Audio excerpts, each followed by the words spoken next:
ஒரே ஒரு எம்ஜிஆர், ஒரு சிவாஜி, அடுத்து கேப்டன். அது அடிக்கிறதுக்கு நடிகர்கள் யாருமே ஐயோ பாம்புங்கிற டக்குன்னு பார்த்து சார் வாயை முத்திட்டாப்ல அசிஸ்டன்ட் டைரக்டர். ஐயோ ஹீரோயினி ஓடி போயிரியா. ரம்யா கிருஷ்ணன் குழந்தை பிறக்கும், இங்கே தம்பி பிரபாகரன் பிறந்துச்சு. மண்டியிடாத மானத்தோடு வாஞ்சையான உள்ளத்தோடு வீறு கொண்ட வேங்கையாக சீரும் சிறுத்தையாக அடங்க மறுக்கும் அடலேறுவாக அன்பின் உருவமாக வாழ்ந்து இன்னமும் வாழ்ந்து கொண்டிருக்கும் கேப்டனின் 100வது படத்தில் நான் அறிமுகப்பட்டேன். இதுகாரும் காலம் கடந்து ரொம்ப அதிக நேரமும் போய்கிட்டே இருக்கிறதுனால கேப்டன் மீது உள்ள உங்கள் பாசத்தில் கட்டுண்டு நீங்கள் இவ்வளோ பேர் இருக்கீங்க. அது பல விஷயங்கள் பலர் சொல்லிட்டு போயிட்டாங்க. ரவி மரியா டைரக்டர் சொன்னார், உண்மைதான். அப்போ நான் இந்த வீரபத்ரனா நடிக்கையில் வீரப்பன் வெளியே தெரியாது, அவன் மூஞ்சி எப்படி இருக்குன்னு தெரியாது. ஒரே நேரத்தில் 3 படம் வந்துச்சு. புதுநெல்லு புதுநகரத்தில் நான் தான் அந்த நெப்போலியன் ரோல் பண்ணுறது. சுந்தரராஜன் சார் அங்கே இருக்காங்க, இதில் உட்லாண்ட்ஸில் கதை போய்கிட்டு இருக்கு. பாரதி ராஜா ஓகேன்ட்டாங்க, எல்லாம் வேலை கிடச்சிருச்சு ஒன்று. அடுத்து இது ஒன்று. அது ஒரு காரணம். அந்த வீரப்பன் அப்போ வெளியே வரலை. வீரப்பனால் ஏகப்பட்ட சில சுவாரஸ்யமான தகவல்களை இந்த 35 வருஷம் கழிச்சு இந்த மேடையில் சொல்லலான் இருக்கு. நான் கூப்பிட்டு போயிட்டாங்க, வில்லனா நடிக்கிறேன் அப்படின்ட்டு. நல்ல மழை, அடர்த்தியான மழை. சென்னையில் வெள்ளம், அந்த அளவுக்கு தண்ணி. சாலக்குடி ட்ரெயினில் போகிறோம், ட்ரெயின்லேயும் இதுலேயும் மாறி மாறி. அங்கே போனால் மேலே ஒரு 20 கிலோமீட்டருக்கு மேலே ராவுத்தர் பாதை போட்டு ப்ரொடக்ஷன், அது வெளியே போகாது, ஜீப் மட்டும்தான் போகும். காரை விட்டு இறக்கிட்டாங்க, ஜீப்பில் ஏறிட்டாங்க. போனால் ஒரு பெரிய மஞ்சள் பச்சை கலந்த நீட்டமான பாம்பு போய்கிட்டு இருக்கு. ஐயோ பாம்புங்கிற டக்குன்னு பார்த்து சார் வாயை முத்திட்டாப்ல அசிஸ்டன்ட் டைரக்டர். ஐயோ ஹீரோயினி ஓடி போயிரியா, நீ சத்தம் போடாத பேசாம வா. அந்த மாதிரி ரொம்ப ரிஸ்கான இடங்கள். அதுவும் இந்த ஒரு கதாநாயகி அப்போ போயிட்டாங்கன்னாங்க. இந்த ரம்யா கிருஷ்ணன் பாத்திரத்தில் நடிக்க இருந்தவங்க இப்போ மாதரசி சரண்யா மேடம், சரண்யா நடிச்சிட்டு இருக்காங்க இல்லையா, அவங்க தான் நடிக்க இருந்தது. வந்தாங்களாம், பார்த்தாங்களாம் இந்த மாதிரி பாம்பு யானை இதெல்லாம் பார்த்துட்டு மலை மேலே ஏற முடியாதுன்ட்டு அப்படியே போயிட்டாங்க. அந்த மாதிரி சில ஏகப்பட்ட அனுபவங்கள் அதில்.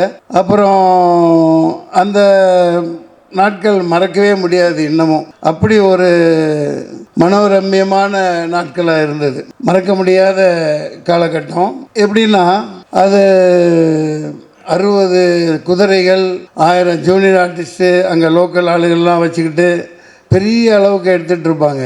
நான் காலையில் ஒரு நாள் எப்போவுமே நேரத்தில் எழுந்திரிச்சு நான் என்னை பிக்கப் பண்ண வந்த வண்டிக்கு முன்னாடியே காப்பி கொண்டு வந்த வண்டியில் ஏறி நான் முன்னாடி போயிட்டேன். அது விபத்துக்குள்ளாகி மோகன் ஒரு தொழில்நுட்ப கலைஞர் இருந்தார், மிகப்பெரிய. அப்போலாம் ரொம்ப ஃபீல் பண்ணி உடனே ராவுத்தர் இங்கேருந்து சொல்லிட்டாடி கிளம்பி வாங்க எல்லாமே. இராணுவம் ஒரு போர் படை எப்படி திரும்பி வந்துடும், போருக்கு போன படைகள் திரும்பின மாதிரி எல்லாம் திரும்பி வந்துட்டாங்க. என்னடா இது வில்லண்டாங்க, 4 நாளில் நம்மளை திருப்பி கூப்பிட்டாங்களே, எல்லாம் திரும்பி வந்துட்டோம்.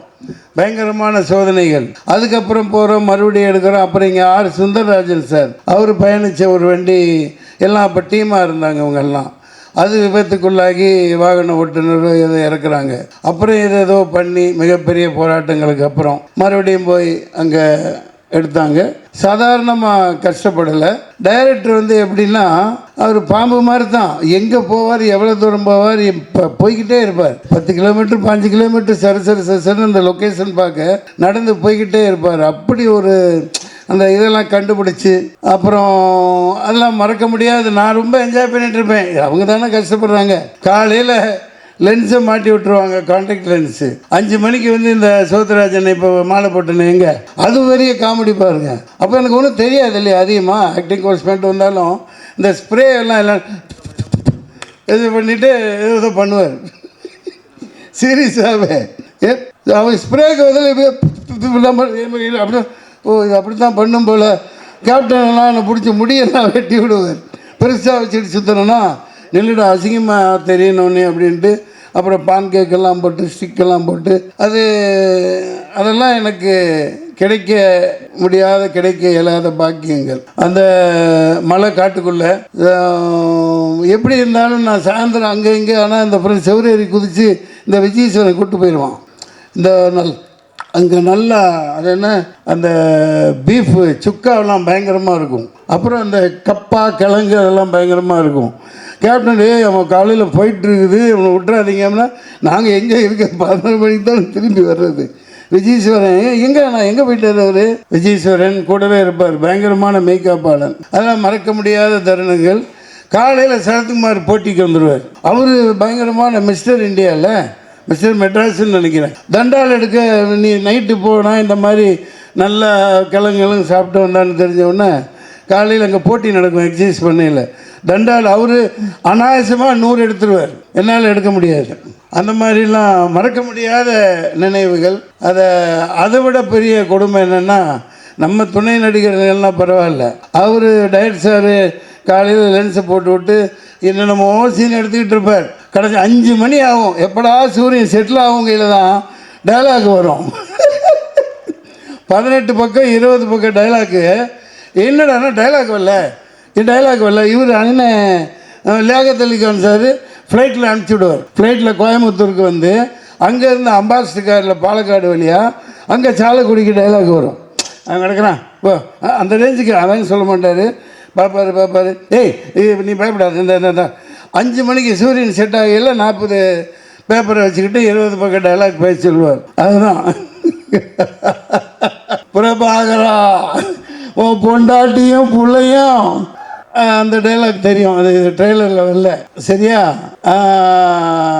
1 மாடு 2 பீஸ் ஆச்சு, உன் பொண்டாட்டி பிள்ளை எத்தனை பீஸ் ஆவாங்க எனக்கு தெரியாது, எனக்கு கணக்கெல்லாம் போட தெரியாது, நீயே போட்டு பார்த்துக்கோ. இந்த மாதிரி நிறையா என்ன சுழுக்கெடுத்தவர் இவர் தான். அங்கே நான் சொல்லிக்கிட்டு இருக்கையில் ஒன்று விட்டுட்டேன். அங்கே வந்து 1000 ஜூனியர் ஆர்டிஸ்ட்க்கு மேலே வரவழைப்பார் இல்லையா. இங்கே என்ன சின்சியராக நடித்து கொடுத்துட்டு லைனில் நின்று ட்ரெஸ்ஸை கழட்டி கொடுத்துட்டு போயிடுவாங்க. அங்கே அந்த 5 மணி ஆனால் போதும், ஏங்க இவனே நட 5 மணி ஆகி நாங்கள் போய்க்கணும் அப்படின்ட்டு அவன் தொப்பியும் கழட்டாமல் சட்டியை போட்டு மேலே அந்த போட்டிருந்த ட்ரெஸ்ஸோட அப்படியே எல்லாம் போட்டு போயிட்டாங்க. அது 4 நாள் 5 நாள் ராதாகிருஷ்ணன் மாதவன் எல்லாம் தேடி போய் அக்கம் பக்கம் ஊர்லாம் அங்கே இங்கே போய் அவன் சம்பளம் கொடுத்தா என்ன கொடுக்காட்டி என்ன ட்ரெஸ்ஸு இருக்குல்ல. 5 மணிக்கு மேலே இவர் 6 மணிக்கு தான் அவங்கள கூப்பிட்றாரு ஷாட்டுக்கு. எவ்வளோ நாள் வெயிட் பண்ணுவாங்க அவங்களும். அது பாட்டு கட்டிட்டு போயிட்டாங்க. அது ஒரு கூத்து ஒரு பக்கம் நடந்துக்கிட்டே இருக்குது. அப்புறம் கடைசி கிளைமாக்ஸ் மறக்கவே முடியாது. ஆமாம், அப்போ தான் அர்த்தராத்திரியில் 2 மணிக்கு பிறந்தவர். 7வது நாள் இங்கே சாரதா ஸ்டுடியோவில் செட்டு போட்டு எடுக்கிறாங்க. என்னால் போய் அப்போ தான் இறுதி நாள் அன்னைக்குன்னு நினைக்கிறேன் தம்பி பிரபாகரன் பிறக்குது. அதை சரியாக சென்டிமெண்ட்டாக அங்கே படத்தில் ரம்யா கிருஷ்ணன் குழந்தை பிறக்கும், இங்கே தம்பி பிரபாகரன் பிறந்துச்சு, அப்படி காமிச்சிருப்பாங்க. அதெல்லாம் மறக்க முடியாது. அது 7 நாள் ஃபைட்டில் என்ன அவர் துவைச்சதோடு நான் அவரை துவைச்சி எடுத்துட்டேன். அதாவது அந்த அளவுக்கு ஒரு கோஆப்ரேட் பண்ணி ஒரு புது நடிகன்னு எனக்கு சொல்லி கொடுத்து சூப்பர் சுப்பராயனை வச்சு ஏகப்பட்ட ட்ரைனிங் கொடுத்து எடுத்தாலும் கூட கேப்டனுக்கு அப்பப்போ அந்த கையெல்லாம் இறங்கிடும். தொடர்ந்து ஃபைட் பண்ணி இந்த இடத்துல அதெல்லாம் சொல்லணும். அது மற்ற நடிகர்கள்லாம் இப்போ தான் இந்த கேரவன் கலாச்சாரம் செல்ஃபோன் அப்போல்லாம் ஒன்றும் கிடையாது. ஏவிஎம்சி தியேட்டராக இருக்கட்டும், அதுக்கப்புறம் நடித்த படங்களாக இருக்கட்டும், செட்டை விட்டு வெளியவே போக மாட்டார் மனுஷன். ஃபைட்டர்ஸ் கூட பேசிக்கிட்டே இருப்பார். இதெல்லாம் விளையாட விட்டுட்டு கிண்டல் பண்ணிக்கிட்டு அவள் குடும்ப இது மாதிரி விளையாண்டுக்கிட்டே செட்டை விட்டு அந்த லஞ்சை சாப்பிட போகிறதுக்கு போனது தான். அதுக்கப்புறம் அப்போல்லாம் நான் தப்பாடிக்கு அப்பப்போ 10 தடவை வெளியே போயிடுவோம் வந்துடுவோம். அவருக்கு அந்த பழக்கமே கிடையாது. குடும்ப நண்பர்களாக அந்த ஃபைட்டர்ஸ் கூட எல்லாத்து கூட சேர்ந்து பண்ணவும் தான் அவர் சண்டை காட்சி இது வரைக்கும் அவர் அளவுக்கு யாரும் முன்னுதாரணம் இல்லை. ஒரே ஒரு எம்ஜிஆர், ஒரு சிவாஜி, அடுத்து கேப்டன். அது அடிக்கிறதுக்கு நடிகர்கள் யாருமே இனி தென்னிந்தியாவில் எனக்கு கண்ணுக்கு தூரம் தெரிஞ்ச வரைக்கும் யாரும் இல்லை. அந்தளவு ஒரு அற்புதமான மனிதராக இன்னும் நம்மள்கிட்ட வாழ்ந்துக்கிட்டு இருக்கார், வாழ்வார்.